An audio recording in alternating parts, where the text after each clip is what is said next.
So contracts of pledge जे आहे हे कसल्या प्रकारे बेलमेंटचाच आहे. ओके, तो प्लेज जे आहे, आता कॉन्ट्रॅक्ट ऑफ प्लेजला काय तिथे पॉन पण म्हटलं जातं. प्लेजला काय आहे दुसरं नाव, it is also named by this particular name, pawn पण म्हटलं जातं. त्याच्यामुळे इथे पॉनर पॉनी अशा तुम्हाला कन्सेप्ट दिसतील. आता हा जो कॉन्ट्रॅक्ट आहे हा कसा असतो की हा ए पर्सन आहे, ठीक आहे. ए पर्सनला बी पर्सनकडनं काही अमाऊंट हवी आहे. Okay, a needs some amount. For example एला जे आहे या ठिकाणी 50,000 रुपीज हवेत. ठीक आहे, ए नीड्स 50,000 रुपीज.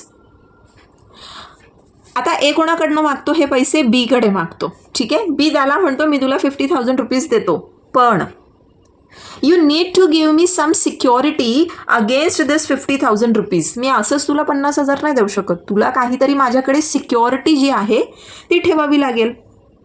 मग आता ॲज अ सिक्युरिटी बी म्हणतो याला की ओके तुझ्याकडे काय आहे, फॉर एक्झाम्पल बुलेट आहे तुझ्याकडे. Okay, you have the bullet with you. तुझ्याकडे जी गाडी आहे ना बुलेट, ती बुलेट तू माझ्याकडे ठेवायची. जेव्हा तुम्हाला 50,000 रुपये रिटर्न करणार त्यावेळेला ही गाडी घेऊन जायची. ठीक आहे, यू गेटिंग इट. म्हणजे एची गाडी, as Bullet has been bailed with B. येत आहे लक्षात? As Bullet has been bailed with B, but it has been bailed as what?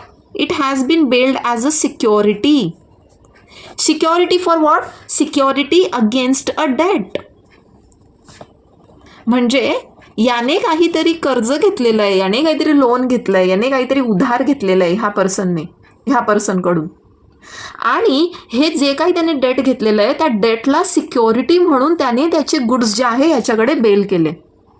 Okay, as Bullet has been bailed with B as a security against a debt. येत आहे लक्षात? Yes ma'am. हां, so ह्या entire म्हणजे हे जे transaction आहे याला आपण म्हणतो की काय आहे इथे, there is contract of pledge. Okay, म्हणजे A has placed his Bullet. Okay, with whom? With B. एने त्याची बुलेट जी आहे बीकडे प्लेज केलेली आहे. ठीक, आता इथे ए पर्सन जो आहे, इथं बेलर कोण आहे बरं? हु इज द बेलर हिअर? ए आहे है ना, एने त्याची गाडी दिली आहे ना ह्याच्याकडे. आता ए जो आहे ही इज द बेलर. म्हणजेच आपल्या कॉन्ट्रॅक्ट्स ऑफ प्लेजमध्ये याला लीगल नाव काय आहे? हा आहे प्लेजर. ठीक आहे, यालाच आपण म्हणतो पॉनर.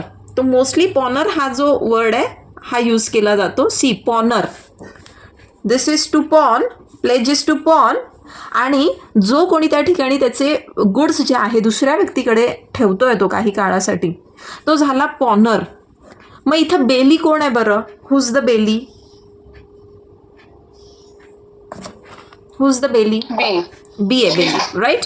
सो बी या ठिकाणी बेली आहे.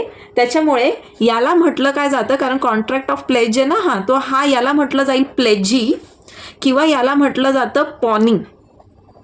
ठीक आहे, सो पॉनर अँड पॉनी ह्या ज्या कन्सेप्ट्स आहे एंटायर आपल्या पुढे म्हणजे जो आपला हा टॉपिक आहे ह्या टॉपिकमध्ये पॉनर आणि पॉनी असाच उल्लेख जो आहे आपल्याला सगळीकडे सापडतो. इन्स्टेड ऑफ प्लेजर, प्लेजी किंवा अदरवाईज. म्हणजे इथे बेलमेंट नाही, आता इथे काय येणार? पॉनर पॉनी. इथे बेलर बेली नाही, पॉनर आणि पॉनी हे यूज करायचं आहे तुम्हाला. ठीक आहे, सो आता याची डेफिनेशन कुठे? Where this particular contract has been defined. तर आपला जो सेक्शन 172 आहे कुठल्या ॲक्टचा? Indian Contract Act. Indian Contract Act. So Indian Contract ॲक्टचा आपला जो सेक्शन 172 आहे तो काय म्हणतो की प्लेज काय आहे? What is a pledge? ह्या सेक्शनमध्ये काय डिफाईन केलेलं आहे की प्लेज म्हणजे नेमकं काय? सो इट सेज की बेलमेंट ऑफ गुड्स. प्लेज काय आहे? Pledge is bailment of goods. बरोबर, या ठिकाणी गुड्स बेल्ड केले जात आहेत. पण बेलमेंट्स ऑफ गुड्स काय आहे? बेलमेंट ऑफ गुड्स कशासाठी आहे? It is as a security. ठीक आहे, हे काय आहे? सिक्युरिटी आहे. कशासाठी आहे ही security? For payment of debt. काहीतरी कर्ज घेतलेलं आहे ना, लोन घेतलेलं आहे, तर त्याच्या पेमेंटसाठी तुम्ही काय दिलं आहे? सिक्युरिटी म्हणून तिथे तुमचे गुड्स दिलेले आहेत. ठीक आहे. So this could be for payment of a debt or performance. ठीक आहे. परफॉर्मन्स ऑफ अ प्रॉमिस, म्हणजे तुम्ही काहीतरी प्रॉमिस केलेलं असतं कोणाला तरी, ते परफॉर्म करण्यासाठी एक सिक्युरिटी म्हणून तुम्ही ती अमाऊंट दिलेली आहे त्याला. ठीक आहे. परफॉर्मन्स ऑफ अ प्रॉमिस, याला आपण काय म्हणतो? याला म्हणतो आपण प्लेज. डेफिनेशन क्लिअर आहे? Yes ma'am. ओके. सो इथे pledge is a bailment for security. Pledge काय आहे? It is a bailment for security, आणि म्हणून याला काय म्हटलं जातं? This is a special kind of bailment. बरोबर. बेलमेंट तर आहे, पण कशी बेलमेंट आहे? This is a special kind of bailment. मग आता अशी ही जी बेलमेंट आहे ना, ही कुठं तुम्हाला बघायला भेटते बरं? कुठे बघायला भेटते? See what example they have given you here in this thing. तुमचं जे SP आहे त्याच्यात काय दिलं आहे बघा, की ए जो आहे, ए काय करतो? बीकडून 200 रुपये घेतो. ठीक आहे. ए काय करतो आहे? 200 रुपये घेतो आहे बीकडून, आणि त्याच्यासाठी तो काय करतो आहे? त्याचं जे घड्याळ आहे, okay, he is keeping his watch, की त्याऐवजी त्याचं जे वॉच आहे ते ॲज अ सिक्युरिटी तो ठेवतो आहे. मग इथे बेलर कोण आहे? बेली कोण आहे? A is the beller and B is the belly. हां. So who is the pleasure? प्लेजी. Who is the पॉनर? Pony over here. A pleasure. A is the pleasure. Yes. A is the pleasure and A is the पॉनर. हाच pleasure आहे आणि हाच पॉनर आहे. बरोबर. कारण त्या एकाच, म्हणजे प्लेजर म्हणजेच पॉनर आणि पॉनर म्हणजेच प्लेजर. मग याला प्लेजर म्हणा किंवा पॉनर म्हणा. आणि बी कोण आहे मग इथे? Pony. Pleasure किंवा pony. पॉनी. आता हे आपल्या डेली लाईफमध्ये किंवा प्रॅक्टिकल लाईफमध्ये जर बघितलं तर हा कॉन्ट्रॅक्ट कुठे असतो बरं? Gold loan. Very good. Gold loan जे असतात. कोणी सांगितलं हे आन्सर? येस. आम्ही सांगितलंय ना. अच्छा, जय सर. येस. ओके. सो हे आपण जे सोनं तारण ठेवतो,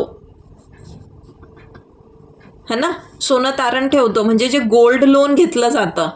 गोल्ड लोन जे आहे तंतोतंत म्हणजे हे काय, ह्या आपल्या प्लेजच्या कॉन्ट्रॅक्टमध्ये फिट होतं. सो कॉन्ट्रॅक्ट्स ऑफ प्लेजमध्ये गोल्ड लोन जे आहे हे या ठिकाणी you can write the example. कारण की त्या ठिकाणी जी कुठली बँक असेल किंवा जे कोणी गोल्ड लोनवालं जे कुठलं फायनान्सिंग कंपनी असेल ते काय करतात?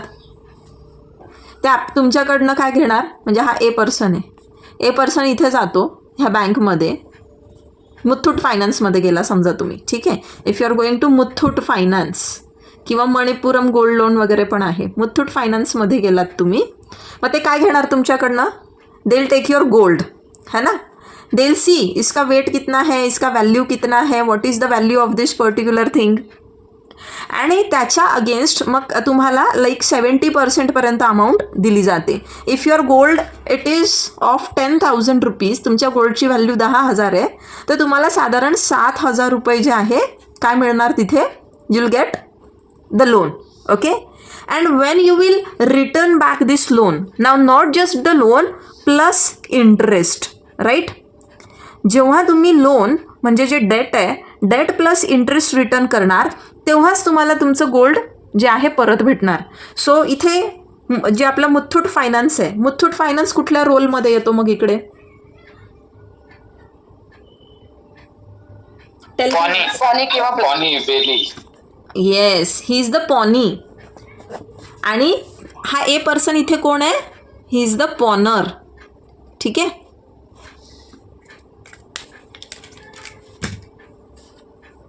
ओके.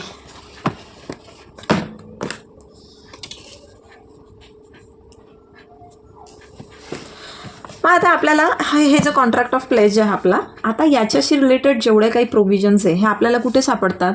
सेक्शन 172 पासून सेक्शन 181 पर्यंत. Now let see what are the essential features. Okay. Essential features काय आहेत ह्या कॉन्ट्रॅक्टचे?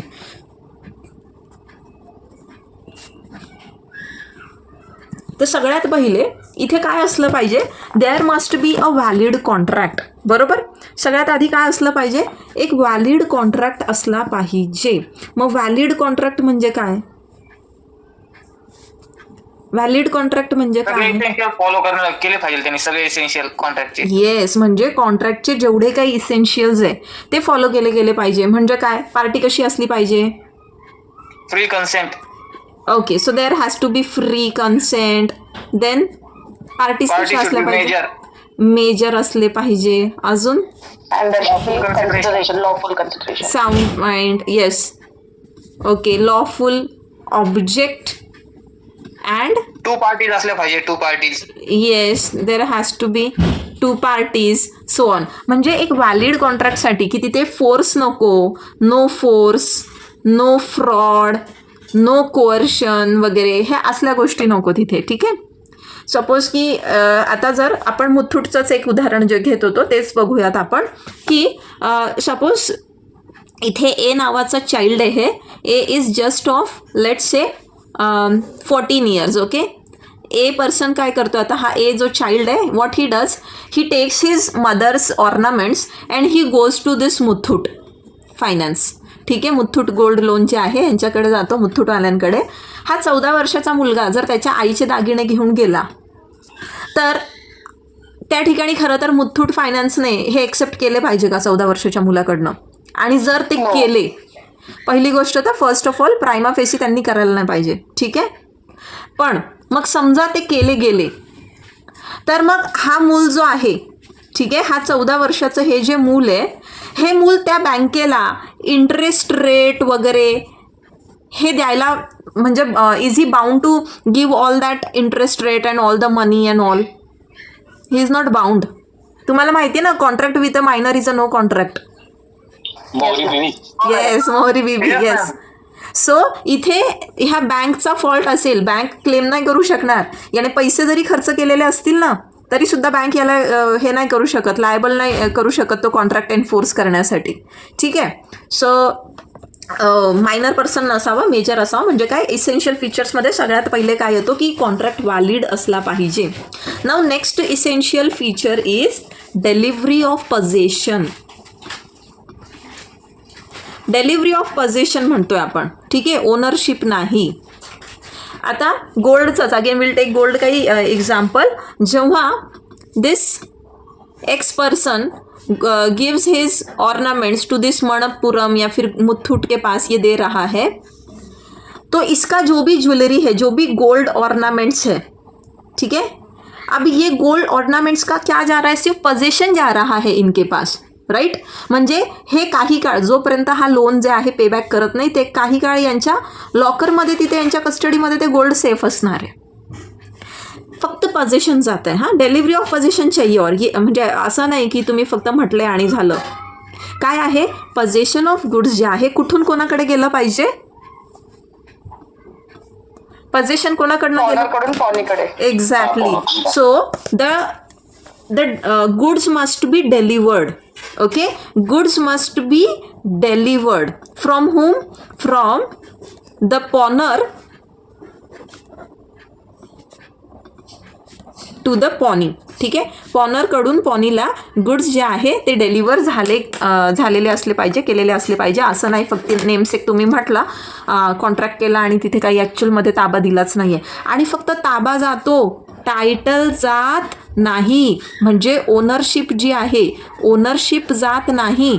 ओनरशिप अजून पण कोणाची आहे, ओनरशिप कोणाची, पॉनरची आहे. Very good. Okay. Now next point जो आहे तोच आहे की तुम्ही कॉन्ट्रॅक्ट ऑफ प्लेजमध्ये you cannot transfer the ownership. ठीक आहे, ओनरशिप जी आहे इट कॅनॉट बी ट्रान्सफर्ड. इथे फुली मारली आहे, मी समजून घ्या, कॅनॉट बी आहे, नाहीतर ओनरशिप बी ट्रान्सफर्ड असं म्हणणार तुम्ही. सो सेम पॉईंट तो पुढे इलॉबरेट करायचा आहे की फक्त तुम्ही पोझेशन द्यायचं आहे पण त्या ठिकाणी टायटल जे आहे, ओनरशिप जे आहे ती द्यायचं नाही आहे.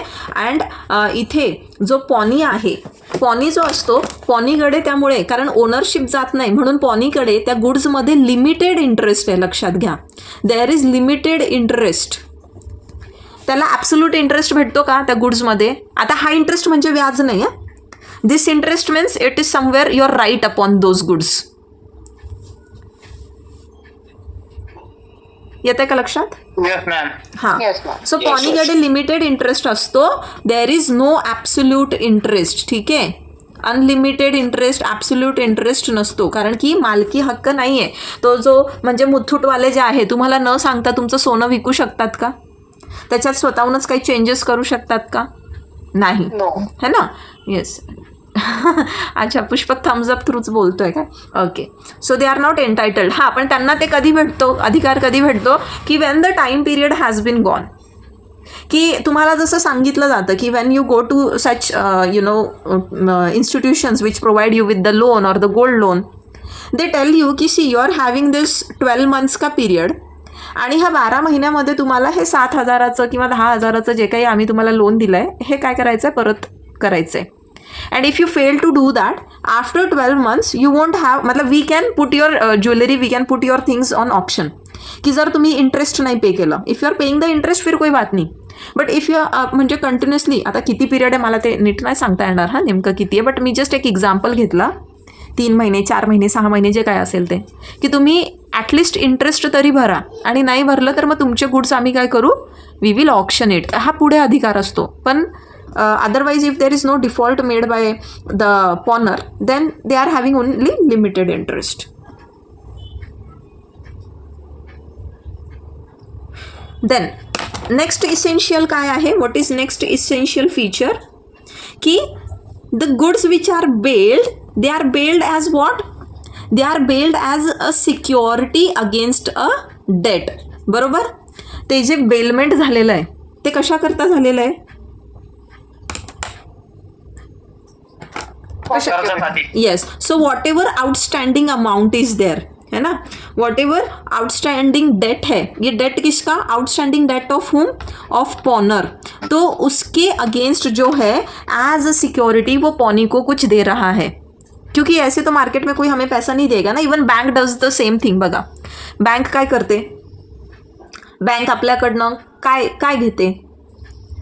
आता सपोज एखादी जमीन तुम्ही घेतली, ठीक आहे, मॉर्गेज. हां, तर मॉर्गेज, ॲक्च्युली मॉर्गेज आणि प्लेज दोन्ही वेगळा कन्सेप्ट आहे. हां, पण कारण की मॉर्गेज जो आहे तो नेहमी इममुवेबल प्रॉपर्टीचा होतो, आणि प्लेज जे आहे ते नेहमी मुवेबल गुड्सचं होत असतं. ठीक आहे, पण फक्त एक समजण्यासाठी मी तुम्हाला हे बँकेचं उदाहरण देते, की सपोज तुम्ही बँककडनं ना हा प्लॉट घेतला. ठीक आहे, आता तुम्हाला म्हणजे हा प्लॉट जो आहे तुम्ही लोनवर घेतला, वॉट एव्हर जे काय असेल, किंवा याच्यावर तुम्ही कन्स्ट्रक्शनसाठी लोन करताय याच्या अगेन्स्ट, तर बँक काय करते, ह्या प्लॉटचे जे ओरिजिनल डॉक्युमेंट्स आहे ना हे स्वतःकडे ठेवून घेते. Okay, by as a security. पण हे जे झालं हे मॉर्गेजचं तुम्ही पुढच्या वर्षाला शिकणार आहे ट्रान्सफर ऑफ प्रॉपर्टीमध्ये. Right now we are looking at pledge, but दोन्ही सारख्याच गोष्टी आहेत. इट्स जस्ट दॅट इथे इममुवेबल प्रॉपर्टी असते आणि इथे मुवेबल आहे. ठीक आहे, clear till here? Yes ma'am. Yes. Now next काय आहे मग, return of goods. Return of goods आहे. रिटर्न ऑफ गुड्स कधी, return of goods on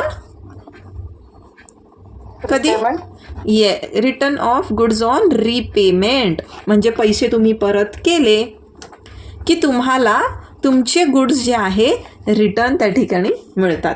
so this is one of the essentials. तो इसेन्शियल्स आपण बघितले आता सगळे.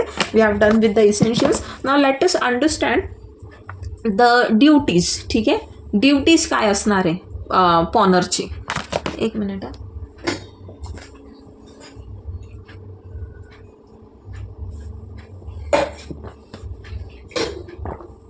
ह्या सेमिस्टरचा कॉन्ट्रॅक्ट थोडा इझी वाटतोय की नाही? Yes ma'am.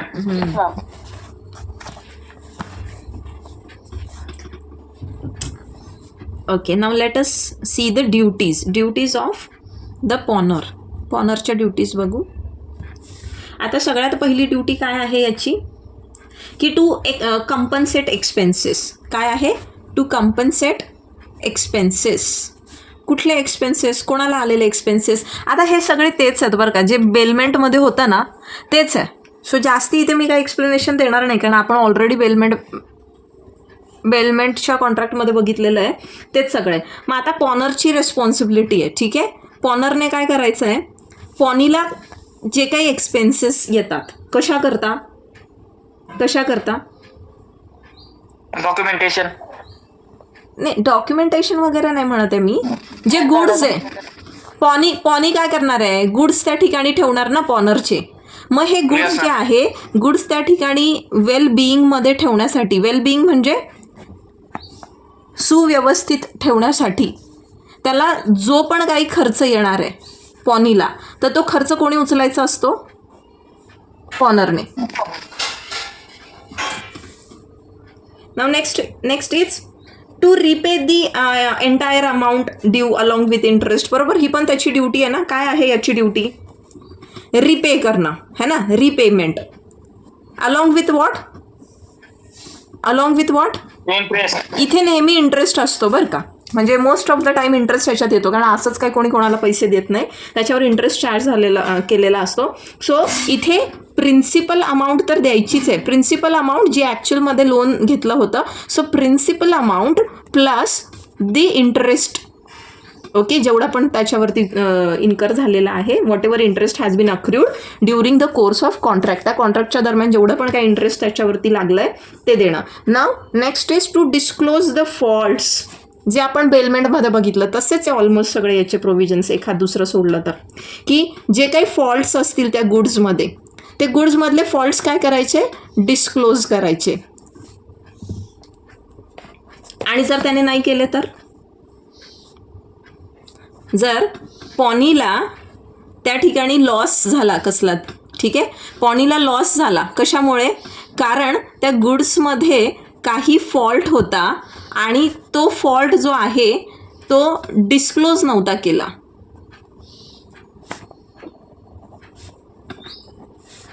पॉनीला जर लॉस झाला सपोज, तर मग हा लॉस कोण बेअर करणार? पॉनर. ठीक आहे, मग ही पण सगळ्यात पहिले तर ड्युटी काय आहे की बाबा गुड्समध्ये काही माझ्या फॉल्ट आहे, असं असं आहे, जे काय त्याने आधीच सांगायचं. आणि त्याने सांगितलेलं नसेल, if he has not disclosed, मग त्याला काही त्या ठिकाणी जर लॉसेस बेअर करायला लागले, काय डॅमेज झाला, तर मग पॉनर जो आहे, pawnor is liable to pay the expenses और to recover the losses which were caused to the pawnee. मग आता इथे याच्या ड्युटीज काय असणार आहे पॉनीच्या? सिम्पल, जे बेलमेंटच्या होतं तेच आठवा तुम्ही. ड्युटीज ऑफ द पॉनी काय असणार आहे? तुम्ही तुमचं सोनं दिलंय मुथ्थूटवाल्याकडे, मुथ्थूटची काय जबाबदारी आहे? Reasonable care. Very good, to take reasonable care, है ना. रिजनेबल केअर घेणं गुड्सची. आता हे नाही ना की तुम्ही मुथ्थूटवाल्याकडे दिलं आणि मुथ्थूटवाला साधा CCTV पण नाही लावत आहे त्याच्या इथे, तो साधा म्हणजे कुलूप पण त्या ठिकाणी लावत नाही आणि असंच ओपनमध्ये ठेवून चाललाय, तेव्हा तर तिथे चोरी होणारच. म्हणजे त्याने रिजनेबल केअर घेतली का? नाही घेतली. तो रिजनेबल केअर जी आहे गुड्सची घेणे, हे पॉनीची primary responsibility. It is his primary duty की he must take care of the pawnor's goods, आणि फेअर, जस्ट आणि रिजनेबल वेमध्ये त्याने काय करायचं? त्या गुड्सची केअर करायची आहे. सपोज आता पॉनी जो आहे, पॉनीच्या निग्लिजन्समुळे जर त्या गुड्सला काही डॅमेज झाला, मग she is liable ma'am. Yes. So हा जो आहे लायबल असणार आहे कशा करता? Liable to compensate. कोणाला? Compensate the damages to pawnor. Exactly. Okay, मग आता इथे इलस्ट्रेशन्स द्या काही. फॉर एक्झाम्पल, आपण जे घड्याळाचं बघितलं होतं, ए जो आहे, एने त्याचं जे वॉच आहे, वॉच काय केलं आहे? बीकडे प्लेज केलं आहे. Okay, for let's say for an amount of 200 rupees. ठीक आहे. So meanwhile what happens, बीकडनं त्या वॉचची जी डायल असते, ठीक आहे, ती फुटून जाते. मग आता त्या वॉचची डायल बदलून देणं ही कोणाची जबाबदारी आहे? पॉनर. बीकडनं काय होतं? डायल जी आहे वॉचची ती काय होते? ब्रेक होते. So he is liable to compensate or to bear the expenses for the repairing or for restoring those goods. ठीक आहे. नाव नेक्स्ट याची काय ड्युटी आहे?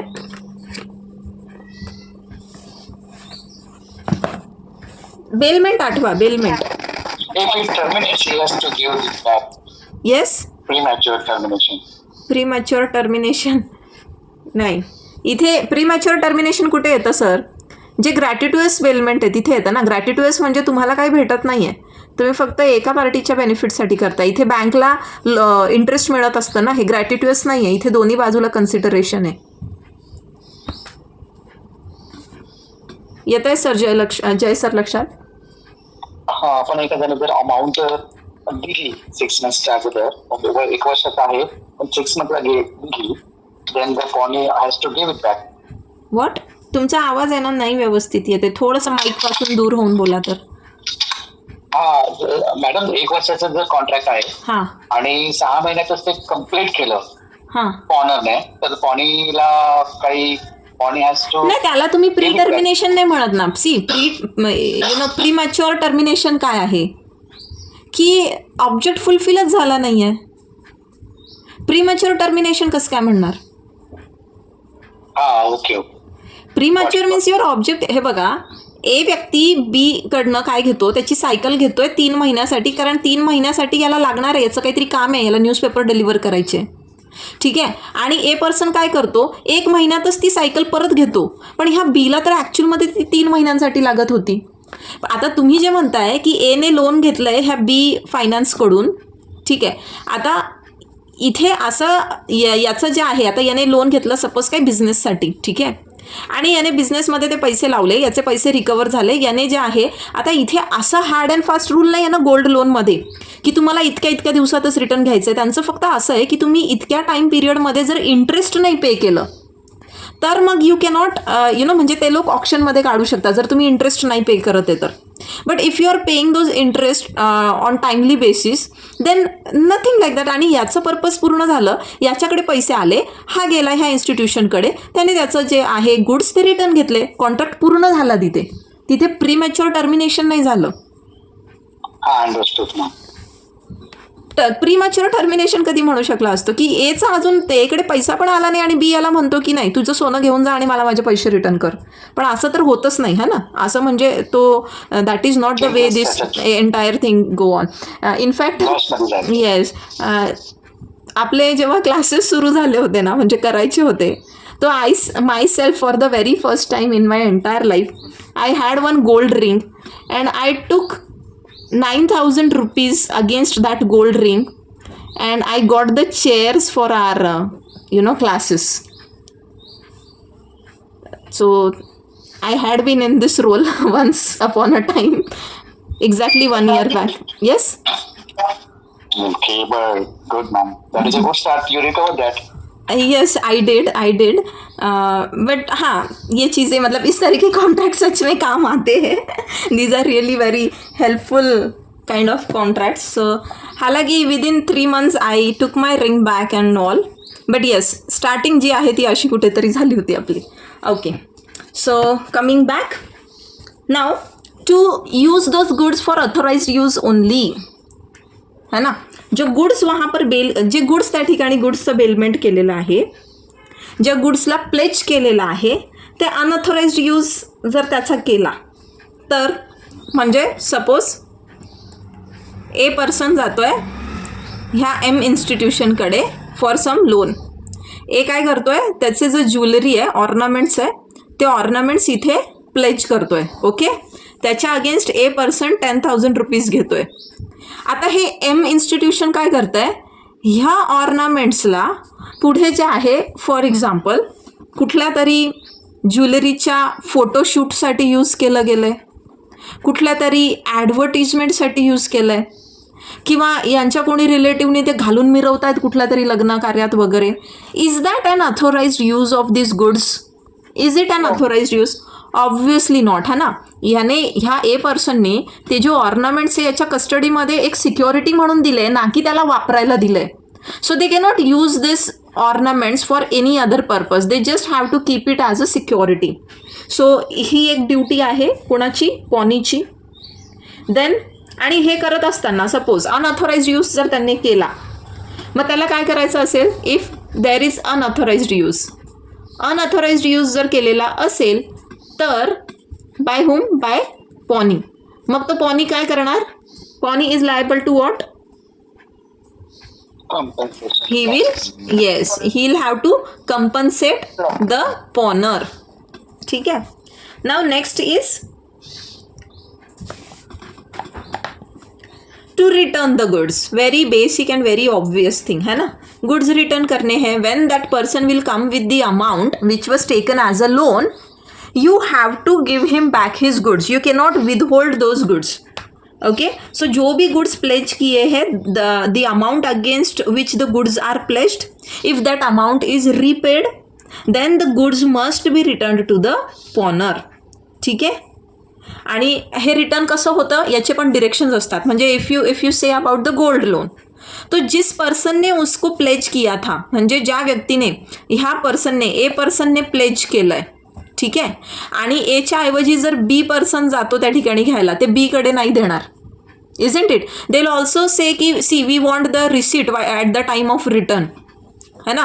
You need to pay the entire interest the sum of interest whatever it has been incurred तभी आपको goods return मिलेंगे. So according to the terms of the contract for the return of the goods उस तरीके से accordingly return जो है वो होगा.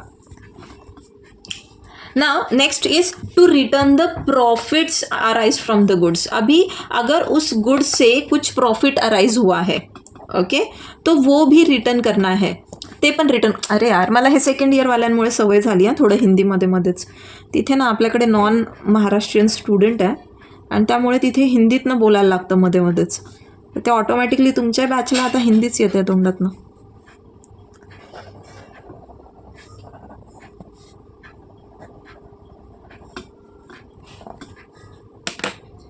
ओके सो आता त्या गुड्समधनं जो काही प्रॉफिट अराईज झालेला असेल ठीक आहे तो पण कोणाला रिटर्न करायचा असतो पॉनरला. नाव इथे एक एक्झाम्पल दिलं आहे. हालाकी they have given the example of property but immovable property याच्यामध्ये येत नाही जसं की मी तुम्हाला ऑलरेडी आधी सांगितलं. बट लेट सी सम अनादर एक्झाम्पल विल सी सम अनादर एक्झाम्पल की तुम्हाला आठवतं मी तुम्हाला काल एक सांगितलं होतं ती गाय देतो तो आणि त्या गायला जे आहे एक वासरू जे आहे ते गाय हां तो म्हणजे काय झालं दोज आर द प्रॉफिट्स है ना. ते काय करायचे असतात मध्ये रिटर्न करायचे असतात. ते जसं काऊ आणि काफचं काऊ अँड काफवाला एक्झाम्पल दिया तो ते इथे पण ॲप्लिकेबल होतं. ते जर सपोज असे काही गुड्स असतील की त्या गुड्समुळे जर याला कंटिन्युअसली काहीतरी इन्कम जनरेट होते. फॉर एक्झाम्पल लेट्स से की एखादी गाडी दिली आहे एखादा ठेला वगैरे दिलेला आहे आणि त्या गाडीचं सपोज काहीतरी मंथली त्याला रेंट येतं आहे किंवा त्याच्यापासून काही हे येतो आहे म्हणजे इन्कम त्यातनं जनरेट होते बेसिकली पैसे येत आहेत. तर ते जे एंटायर रेंट वगैरे आहे जे काही आहे ते कोणाला द्यायचे ते त्या पॉनरला द्यायचेत. ठीक आहे. Now next is to keep goods to keep goods separate. हे आपण काल पण बघितलं होतं आठवतं. Yes, ma'am. So this I don't think so there is any need to explain this particular point. ते वेगळे ठेवायचे स्वतःच्या गुड्समध्ये मिक्स करायचं नाही. Okay so these were the duties of पॉनर and pony. तर आपण आता इथे थांबूया. 7:30 वाजलेत ऑलरेडी. मी याच्यावर नोट आहे ती नोट तुम्हाला पाठवते पण हा टॉपिक पूर्ण संपला की मग पाठवते. ठीक आहे.